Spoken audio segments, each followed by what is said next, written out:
This movie is my 10th on the year, so at the end of this video I will do my power rankings, which I started doing last year, and I think it's a really fun thing, so I'm going to continue doing it. Basically, instead of waiting until the end of the year to make a top 10 list, kind of like how in sports you have power rankings that update throughout the year, and they're not necessarily the standings, they're just who we think has the best chance, who the best team is right now, who has the best chance of making the finals and winning. Throughout the year, I will be updating this, so this top 10 could change. This is just how I feel right now. For now, let's get into the movie. Hello, Adam Ryan Donato. Hello, Adam Ryan Donato. Hello, Adam Ryan Donato. Hello, Adam Ryan Donato. Hello, Adam Ryan Donato. Hello, Adam Ryan Donato. Hello, Adam Ryan Donato. Hello, Adam Ryan Donato. Hello, Adam Ryan Donato. Hello, Adam Ryan Donato. Hello, Adam Ryan Donaldo. Hello, Adam Ryan Donato. Hello, Adam Ryan Donato. Hello, Adam Ryan Donato. Hello, Adam Ryan Donato. Hello, Adam Ryan Donato. Hello, Adam Ryan Donato. Turning Red is the newest Pixar movie to come out. It's a story about a girl in middle school who starts to go through changes, and some of them are bigger than she ever thought. She starts to turn into a giant red panda every time that she feels extreme emotion. She has to juggle her friends trying to go to the boy band concert and her mother's expectations, also a giant red panda. Obviously a bummer that we're not going to get to see this in theaters. This movie's fantastic. It's another Soul for me. It's right there quality-wise with Soul. They both have the similarity of neither one of them was able to be seen in theaters. Right from the get, it's very clear this movie has an extreme amount of energy. It's so fast and frenetic. It really drives you in right from the start because you need to pay full attention to make sure you're catching every little bit of everything that's going on, and this movie is dripping, it's oozing in personality, and that's my favorite part about it. Malin may be one of my favorite Pixar protagonists ever because she is just so awesome. I love her so much. She has such a confidence and can-do attitude, and she's so relatable and funny. I adore her every step of the way. She's fantastic in this. The animation is obviously top-notch. It's not my favorite, but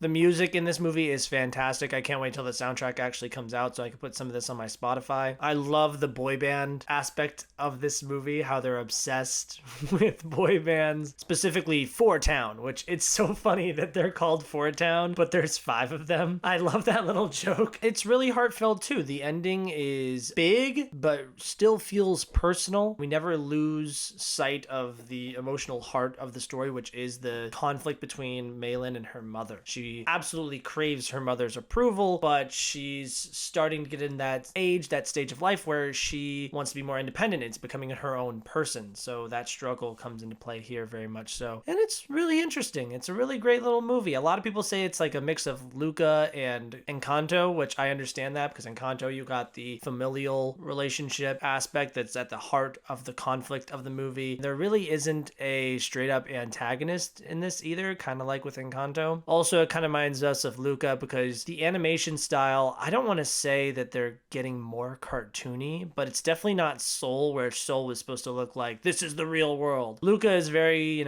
kid friendly, especially since this movie and Luca are a lot more high concept, fantasy type movies. I think it lends itself well to this more cartoonish style of animation. So I think it works really well here. That's really all I have to say about this movie for now. I love it. I'm head over heels. That being said, like I said, it's still in that Soul range. So it's not close to my top 10 Pixar movies of all time, which is kind of a bummer because I grew up through the golden age of Pixar. So I'm very spoiled. So when movies come out these days, like when Soul came out, I was like, yeah, this is great. But it's no Toy Story, Incredibles, Ratatouille, Finding Nemo, Monsters Inc. You know what I mean? It's such an unrealistic standard for it to go up against. As of right now, it's the #1 contender for best animated feature of the year. So there you go. Actually, here's a good frame of reference. If we put it in last year's category, so with Luca, Mitchell's vs. the Machines, Encanto, Flea, and Raya the Last Dragon, I think it's better than Luca by a considerable amount. I think it's better than Raya by an even more considerable amount. I think I would put this just below Encanto because I like the music in Encanto. I'm a big musical guy. That being said, I think literally clearly everything else is better about Turning Red. I'll be surprised to see how this movie sits with me moving forward, because I'm definitely going to watch it again, especially when the soundtrack comes out. I'll probably have a couple of these songs that I'll be listening to, and also I'll re-dig up old songs that I like this movie is clearly drawing from. Overall, really great time. Kids will certainly love this. I think it's a little bit on the nose with a lot of its themes. I think it's really heavy-handed, and at a certain point it's like, okay, I understand. I'm not even against any of the political beliefs that are being pushed here. I'm all for it, baby, let's go. But I can see where some of the more conservative audiences will be like, wow, I don't really like this movie, this and that and the other thing. I don't want to get into politics here, but the part that really nailed in the point for me where I was like, okay, yes, this is a bit on the nose, a bit too much for me, is when she says, my panda, my choice. I was like, oh, that's directly. That's fine, especially if that's the point you're going for. I feel like we got that point across without directly saying that, and I think that line specifically, because it didn't turn me off to the movie. I still love the movie. Still fantastic, still great, really enjoyed it. I just think that it wasn't as subtle as it could have and should have been, because a lot of this movie is kind of, like, especially the first part of the movie, it's like, oh, she's becoming a certain age and all of her friends are into boy bands and boys, and she's kind of into it but not too much, but she's getting really into it. We kind of see that awakening for her, and then she has her body change in a very substantial way, and the color red plays a very large aspect in this. So it's very on the nose and somewhat uncomfortable at parts. I don't know, I'm a guy, so I guess it's different for me. I mean, I still found it relatable in the sense of, you're growing up, you're going through puberty, your body's changing. Women will have a much better perspective on this and the themes of this movie. But for me, I enjoyed it. I thought it was great. I liked everything that it had to say. I just wish that it wasn't as obvious about it. I wish they would have left it a little bit more subtle. It might fly a little bit under the radar. Even people that do go watch it that would be offended by themes like this would be like, well, I didn't waste any money. Like, if they went to the theater and paid money to go see this and made a day out of it, they'd be like, oh, I'm gonna make it my vendetta to go on Facebook and be like, I hate the LGBTQ community and this, that, and the other thing, pronouns. I could so see that happening. But if you're just threw it on Disney Plus, you're like, oh, well, I didn't like that, but that's fine, whatever, who cares? Like, I didn't pay for it or anything. I didn't even have to sit there and watch it. I could just put it on for my kid, and I was like, this is silly, and I walked away. Whereas if you were at a theater, you can't really do that. I'm really happy that Pixar let the lady who made Bao make a movie. I think that this rookie outing definitely warrants a second movie. I would love to see what she does next. This is a 5 out of 5 for me for now. I do think it totally has the possibility to exit my mind almost entirely, and then it goes down to a 4, or it persists and it stays a 5. And I could see it jumping up higher in my Pixar rankings, especially if I do find myself holding on to Malin for a long time, because like I said, her personality is electric. She is so much fun to watch. Also, this movie has so much style. It's so much fun. Go watch this, please. It's on Disney Plus for free in like a week. Do yourself a favor. It's fantastic. Okay, so let's get to how this movie fits and my power rankings. So this is the 10th movie I've seen on the year. So once I get to 10, I can make a top 10 list, and then throughout the year, I will add movies that I see new, or maybe I'll rewatch a movie that was not on the list and I'll throw it on there, and movies leave and they come back. It's ever changing, and then at a certain point in the year, like right around December, is when I stop making my power rankings, and then I don't do my top 10 list officially until the Oscars, which is the end of March this year. So I'm about to make my top 10 list for last year, which I haven't updated my power rankings since like late December. There's still that little bit of like, ooh, what's gonna happen, because the award season can definitely change my mind. Repeat viewings definitely change my mind, and it just gives me an extra little bit of time to, well,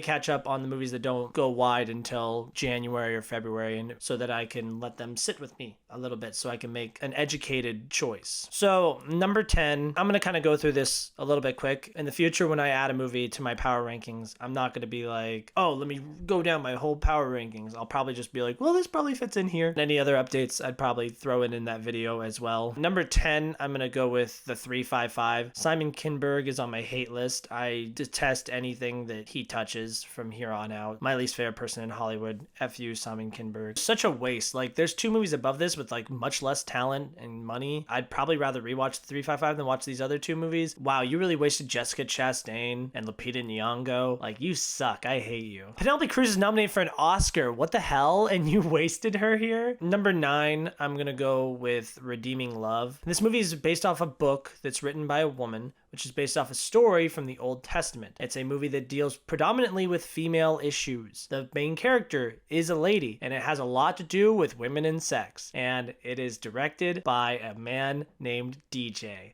That's all the problems that you need to know. It's a Christian movie with ample amounts of sex and all types of sex, especially the most uncomfortable types of sex. We get that fresh perspective of a guy named DJ who also made Triple X: The Return of Xander Cage. So it's not even like an artsy guy. It's just some dude who like has directed a movie before. This movie's trash. Don't watch it. Number 8, I'm going to go with a movie that probably most people don't know about. It's one I had to review for Disappointment Media. Actually, all 3 of these so far I've reviewed for Disappointment Media. Big Gold Brick stars Andy Garcia, Megan Fox, Lucy Hale, and Oscar Isaac. It also stars another guy who's terrible at acting and shouldn't do it anymore. Comedy that's supposed to be a very out there comedy, and I didn't realize there was supposed to be a comedy until I was almost done. This movie's ridiculous. I did not enjoy it, and it's way too long, and it's bad. Number 7 is Moonfall. Moonfall's dumb. I did a review on Moonfall. You guys know how I feel about Moonfall. It's dumb, very dumb, don't like it, dumb. 6, some people might feel like this is pretty low for me, but Jackass Forever was not one that I personally enjoyed. I saw the value in it, and when I wrote a review today for Mother Schmuckers, I spoke very fondly of Jackass Forever. This just doesn't do it for me. Yeah, some of the stunts are cool, but watching Johnny Knoxville just punch his friend in the nuts for no reason is not something that I find funny very much at all. That being said, I did sit in the theater for a good 10 minutes recently again, and I was like, oh, this is a little bit better. But now that I've gotten the shock of the situation out of the way, 5, and this is going to surprise some people, I'm going to go with Marry Me. Now, I was very excited for Marry Me because it looked like the dumbest movie ever. I really wanted to go with my girlfriend and just enjoy like a really stupid rom-com, and I like Owen Wilson, and Jennifer Lopez gained respect for me when she did Hustlers. I thought Hustlers was amazing. The lack of chemistry between the 2 leads in this is obnoxious, but I feel like that kind of plays into the movie's hand because that's kind of what the movie's about. There's a good amount of music that I enjoyed in this. It's funny to a certain extent. I enjoyed parts of it. 4, I'm gonna go with Dog. I didn't do a review of Dog because I was busy. Such a lazy title, by the way. Jesus Christ. But it's nice to see Channing Tatum leading again. It's a standard dog movie. I'm sure that you know exactly from the poster exactly what's gonna happen in this. Channing Tatum's gonna take a dog and they're gonna bond, and the dogs meet at first, but then the dog turns out to like him. It's cute. It's cute. I'm never gonna think about it again. Number 3, I'm gonna go with Scream 5. I enjoyed Scream decently enough. There was parts of it where I was like, wow, I really love this. But at the end of the day, I was like, I only like really like it at best. If anything, I kind of just like it. I didn't like that they talk shit about The Last Jedi. I'll never forget. I liked the theme, the point, like the killer's monologue at the end of why they're doing what they're doing. And it's really funny and it's a fun slasher. And I didn't know who was going to be the killer at the end. And I thought it was good. I don't think it's as good as Scream 2 or Scream 4 or the first Scream, obviously. But it's definitely a contender against Scream 3. But I would probably put this, actually, yeah. Number 2, obviously the year just started. We're only like 2 full months in, but Turning Red is the first movie that I feel like has a legitimate shot to stay on this top 10 list by the end of the year. I'm a sucker for Pixar movies and animated movies in general, especially Disney. Like I said, so much fun, so much personality, such great themes. It's beautifully animated. It's a really great time, and it's definitely a movie that I feel like is going to stick with me, and it's definitely a movie I already plan on watching again. There's nothing on this list so far that I've had any intention of rewatching, but this movie, I'm really head over heels for it. Number 1 is obvious. It's the best movie of the year. It's The Batman. I wouldn't be surprised if at the end of the year it ends up being my number 1 movie of the year. I already watched it twice, and I loved it even more the second time. Even more, and I was like obnoxiously head over heels for it the first time, and this time I like got emotional. I was like, wow, this is perfect. I said this in my review, and I definitely want to echo it here. This is definitely in that Dune tier for me where it comes to like quality blockbusters. I think this has a legitimate shot to be nominated for Best Picture, and I'm gonna officially predict it. I think it will get nominated for Best Picture when it's all said and done. I think it's loved by critics, and I think audiences love it. I'm really excited to see what the first impressions will be this weekend and see how it does at the box office going forward. I think this is vastly better than any superhero movie we've had besides maybe the Suicide Squad. I think it stands head and shoulders above Spider-Man No Way Home. People standing up, clapping and cheering in No Way Home when they recognize characters they've seen before, but in the Batman, I wanted to clap and cheer when awesome things happened within this one great movie, like awesome character moments, the little monologue that he does with his journal at the beginning, the Batmobile chase that's in the trailer. I got you! Oh, I got you! The ending scene, oh my gosh, this whole movie is divine. The Riddler interrogation scene, this movie is perfect. It's divine, it's perfect. It will 100%, this is a guarantee, it will be on my top 10 list at the end of the year. Will it be in the top 5? I think so. I think it has a legitimate shot of being number 1. There's a lot of ground to cover. Ooh, will it even survive March? Because my most anticipated movie of the year is Everything Everywhere All at Once, and that comes out the end of March. By the way, March, best month ever. So on the year, that's 2 5-star movies, a 4-star movie. I think that's 3 3-star movies, a 2-star movie, and 3 1s. Thanks, January, for sucking. I haven't seen Uncharted or Death on the Nile because I'm a bad person. Oh my gosh, I saw Blacklight, and I didn't put Blacklight on this list. Fun fact, this is the end of the video, but I forgot that I not only watched Blacklight early and did a review on it, wrote a whole essay about it, but I totally forgot to add it into my list of 2022 movies. I guess it does make my top 10, so 355, suck it. I would put this above Redeeming Love, probably above The Big Gold Brick. I think I gave Blacklight 2 stars. Am I gonna put it above Moonfall? No, I'm not gonna put it above Moonfall. So it's number 8. It's ahead of Redeeming Love and The Big Gold Brick, but Moonfall is a better movie because Moonfall at least has the funny moon aspect of it, and it's not just the same movie I've seen a million times. Well, it is. It stars different people, and it's about the moon this time. What are your favorite movies of the year so far? How dumb am I for having not seen Uncharted or Death on the Nile yet? I will obviously get to both of those movies. I heard Uncharted was bad, and Death on the Nile I also heard was bad, but both of them I'm very excited to see. I'm just very behind. I've been doing a lot of working and traveling these days. So thank you guys so much for watching this video. What's your favorite movie of the year? Why is it The Batman? Go see Turning Red. It's a fantastic little movie. If you don't watch Turning Red, then I'll turn red because I'll be yelling at you so much.